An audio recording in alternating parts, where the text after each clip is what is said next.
Ya, Assalamualaikum warahmatullahi wabarakatuh. Kembali lagi teman-teman bersama saya Setiawan.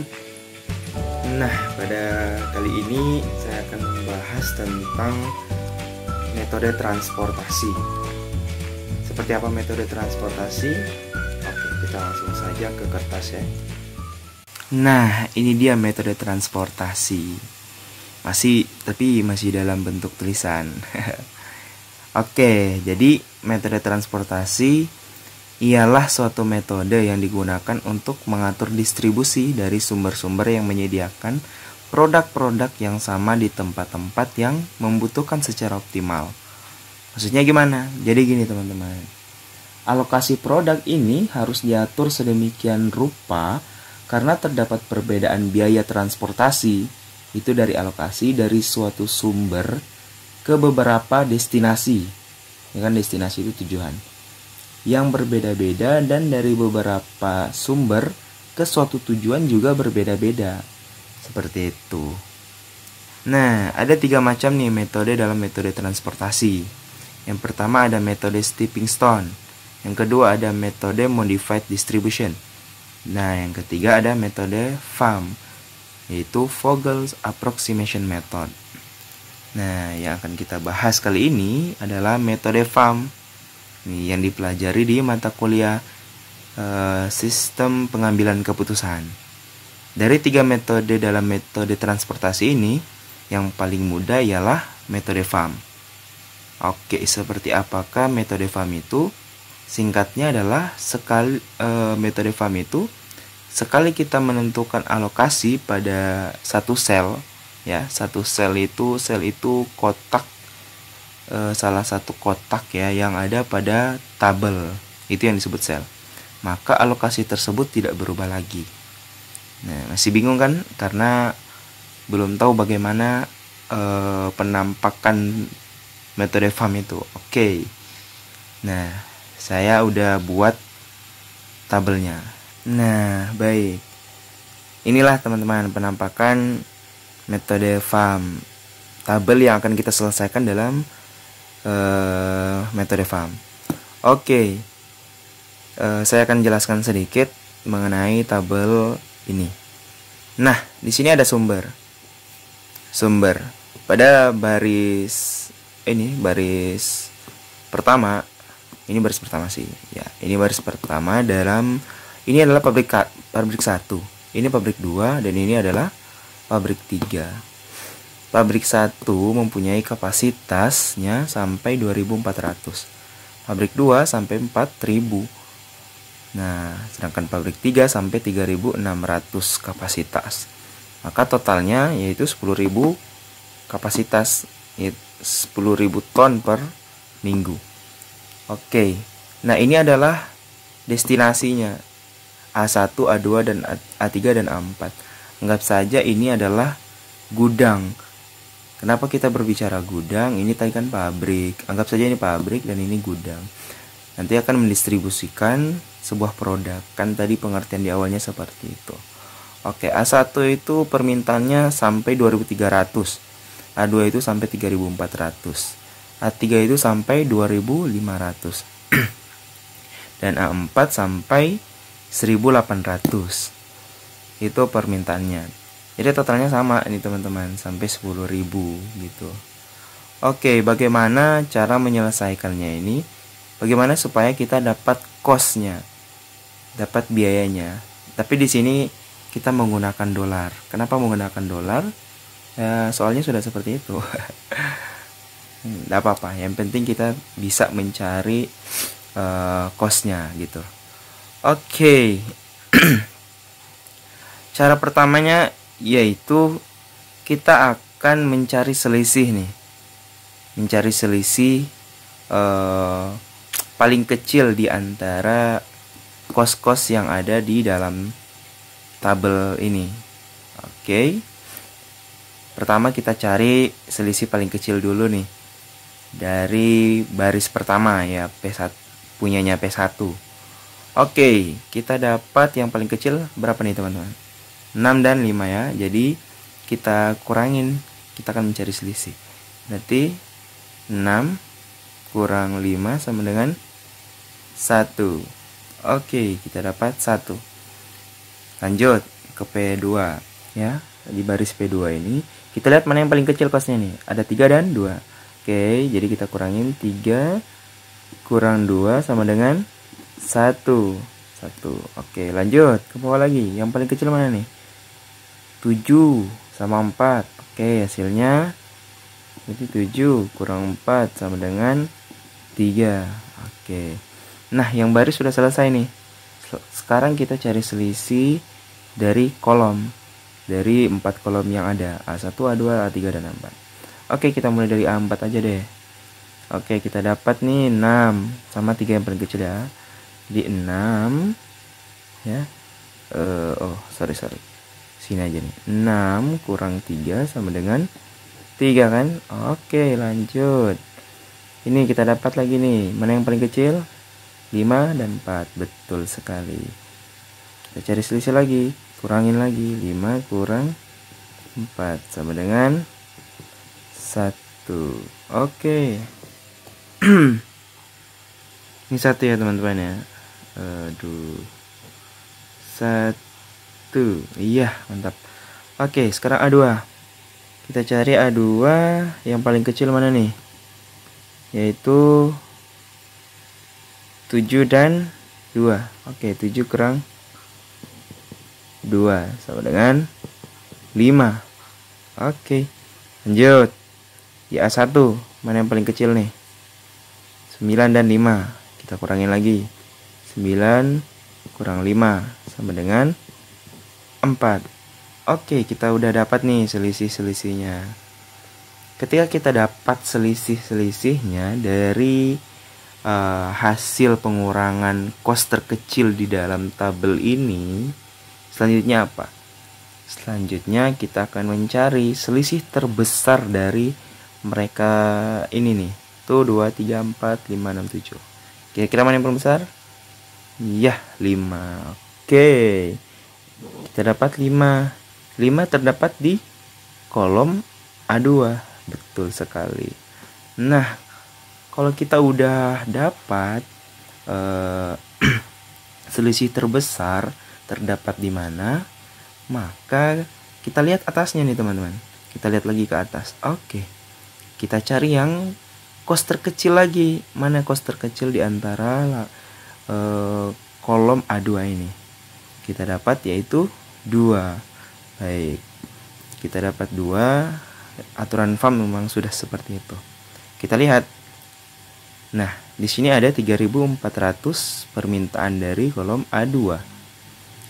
Dan kita lihat dia bertemu dengan P2 di kos 2 sini. Nah, di P2 mempunyai kapasitas 4.000. Oke. Berarti kita cari di antara 3.400 dan 4.000 mana yang paling kecil. Itulah yang akan kita taruh nanti di sini. Baik, yang paling kecil pasti 3.400 kan teman-teman ya. Ya, kita taruh langsung di sini. 3.400. Oke, baik. Kita dapat 3.400. Nah, berarti udah terpenuhi nih A2. Kenapa? Karena udah max, udah terpenuhi 3.400 sama 3.400. Udah pas, nggak ada sisa dan nggak ada kelebihan gitu. Jadi ini udah boleh tidak digunakan lagi kolom A2 karena udah terpenuhi. Oke, kita kasih X aja deh. X. Dan kita kasih X. Baik. Karena udah terpenuhi. Kita kasih X juga di sini supaya nanti kita tidak hitung lagi kan. Baik. A2 sudah tidak bisa dihitung karena sudah terpenuhi gitu. Nah, kita lihat di P2-nya karena mereka bertemu di P2 dan A2 gitu. Nah, kita lihat 3.400 dan 4.000. Berarti di sini masih ada sisa berapa nih teman-teman? 4.000 kurang 3.400 masih ada sisa 600 gitu. Sisanya Kita tulis sini ya supaya kita tidak lupa nanti. Gini, betul sekali. Sisanya ada 600. Oke. Mantap. Kita lanjut. Caranya gimana? Ya sama, kita akan cari selisih terkecil lagi. Oke, lanjut. Jadi A2 sudah memenuhi permintaan. Oke, lanjut. Kita akan cari selisih lagi dari tabel, dari cost tabel yang ada.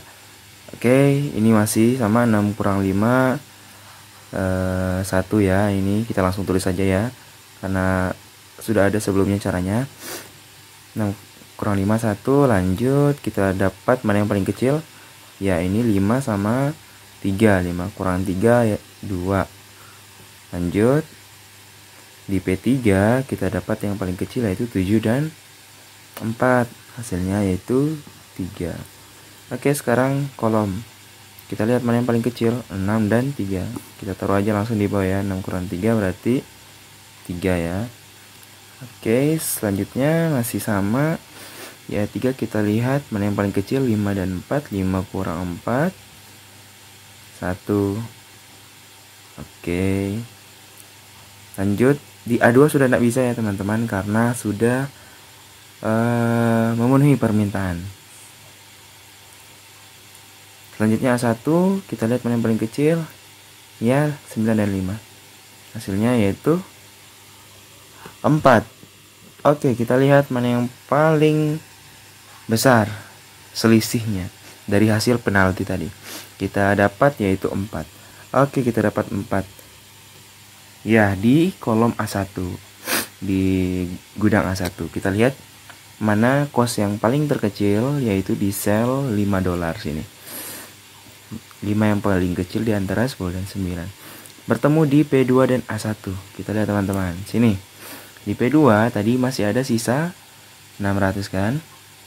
Oke, langsung otomatis kita taruh sini, karena sini udah akan habis berarti. Dari 4000 tadi udah dikurangin di sini, sisa 600. 600 langsung kita taruh saja di sini. 600. Baik. Maka sisanya di sini. Di sini berarti sudah selesai, sudah terpenuhi nih kapasitas dari P2. Berarti di sini sudah bisa dikasih X, karena sudah terpenuhi gitu. Sini kita kasih X juga nih, supaya nanti kita nggak hitung. Oke, baik. Nah, di sini permintaannya di A1 adalah 2300. Sedangkan di P2 kita mendapatkan tadi 600. Berarti harus kita kurangin 2300 kurang 600, yaitu sisanya 1700. Kita tulis ya supaya tidak lupa. Sisa 1700. 1700. Jelas ya? Oke. Mudah dipahami kan? Oke. Lanjut lagi. Kita cari lagi. Caranya masih sama. Kita penalti 6 kurang 5 1 lagi, tulis saja di sini. Oke, di P2 sudah tidak bisa, karena kapasitas dari P2 sudah terpenuhi. Lanjut ke P3. Kita lihat mana yang paling kecil, yaitu 7 kurang 4, yaitu 3. Oke, baris sudah selesai. Kemudian kita lanjut ke kolom A4. Bisa ya, yaitu 7 kurang 6. Berapa hasilnya? 1. Oke, 5 kurang 4. Ya, yang udah kasih X berarti udah tidak bisa. 5 kurang 4. 1. Oke. Di sini sudah tidak bisa, karena permintaan dari A2 sudah terpenuhi. Kemudian A1 kita lihat 10 kurang 9, yaitu 1. Oke, kita lihat lagi mana yang paling besar teman-teman. Yaps, betul sekali. Yang paling besar adalah 3. Terdapat pada baris P3.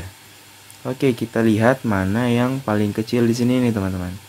Yang paling kecil costnya adalah cost 4 di sel $4.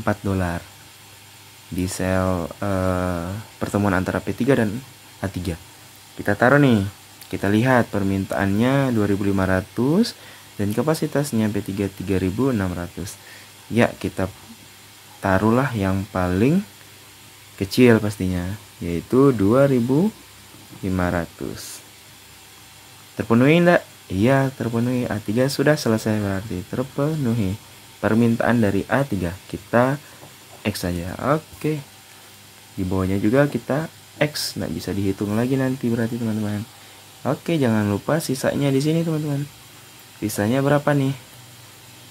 Ayo, sisanya yaitu 1.100. Sisa 1.100.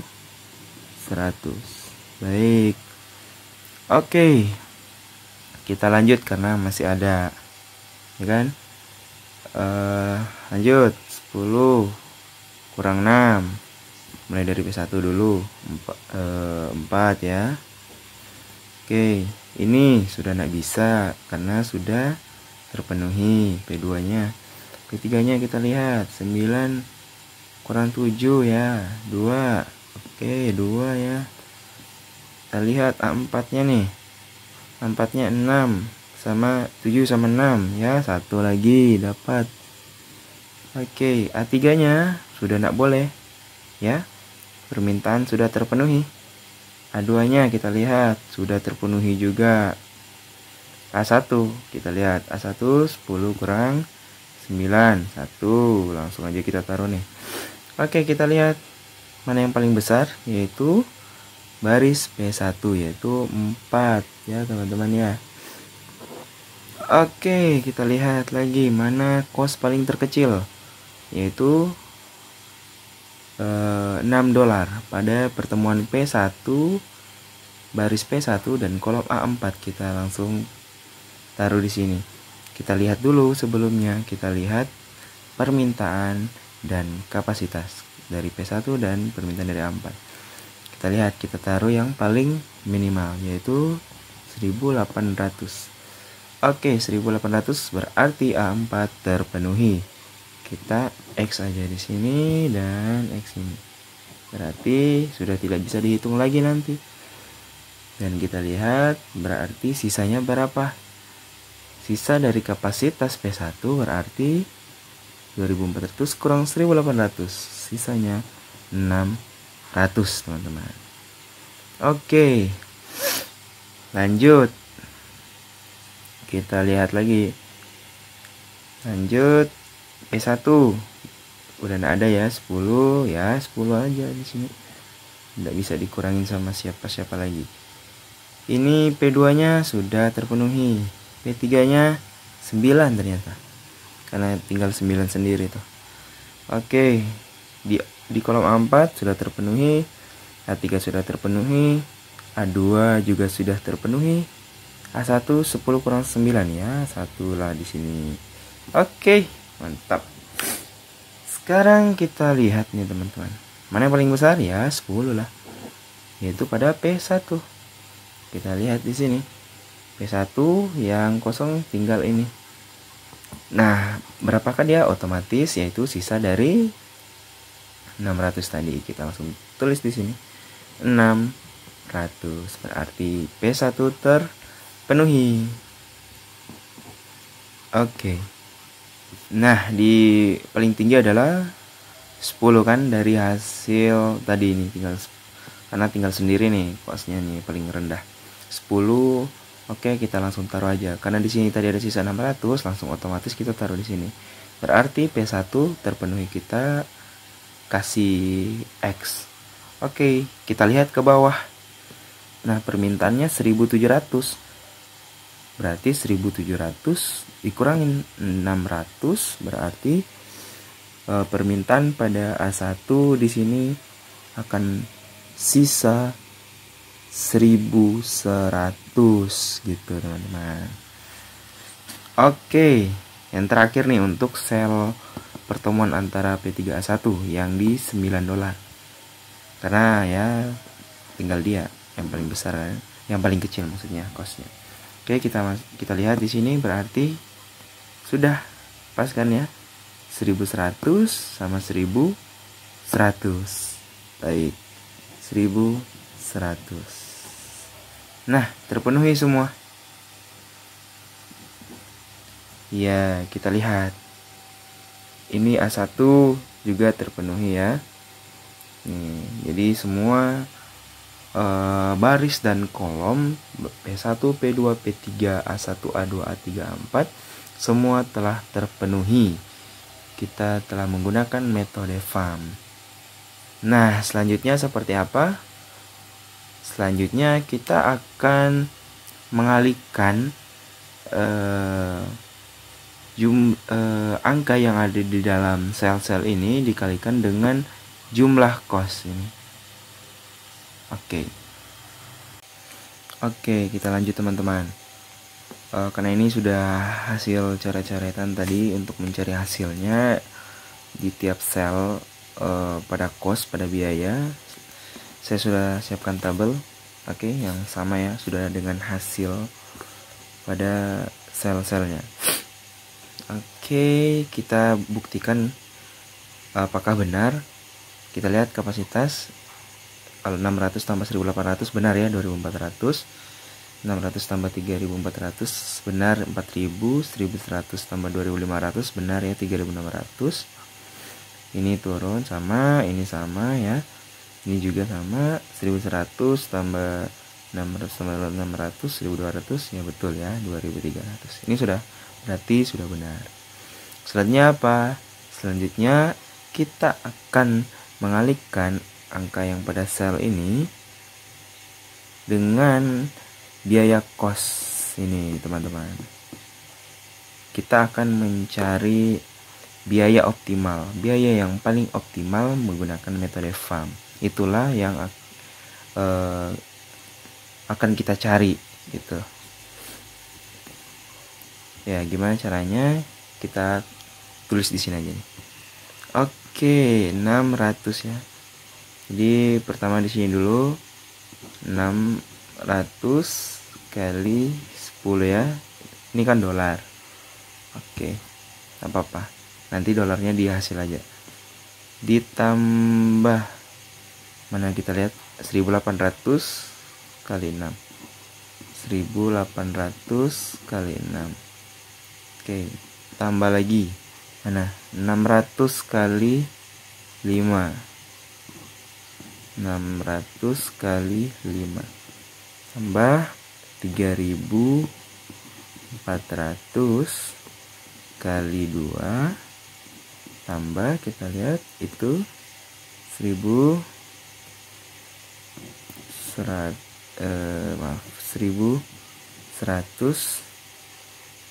kali 9 ya. Ini sorry ini 1 ya 1100 kali 9, kemudian 2500 kali 4, 2500 kali 4. Kita coba 600 kali 10 6000 ya, tambah 1800 kali 6 berapa? 10.800 tambah 600 kali 5 dapat 3000, tambah lagi 3400 kali 2 6800. Ini dapatnya berapa?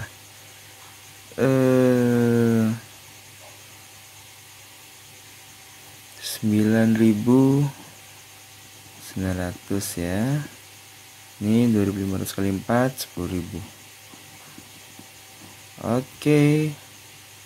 Kita akan jumlahkan, maka hasilnya adalah 46.500. Jangan lupa di depannya dolar ya, karena kan dolar tadi kosnya menggunakan dolar semua kan. Nah, hasilnya adalah 46.500 kos paling optimal atau biaya paling optimal ketika pabrik mendistribusi produk ke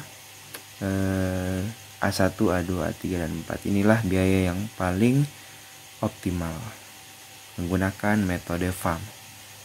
Oke, sekian dari saya. Kalau ada yang masih kurang paham silahkan komen ya. Terima kasih. Assalamualaikum warahmatullahi wabarakatuh.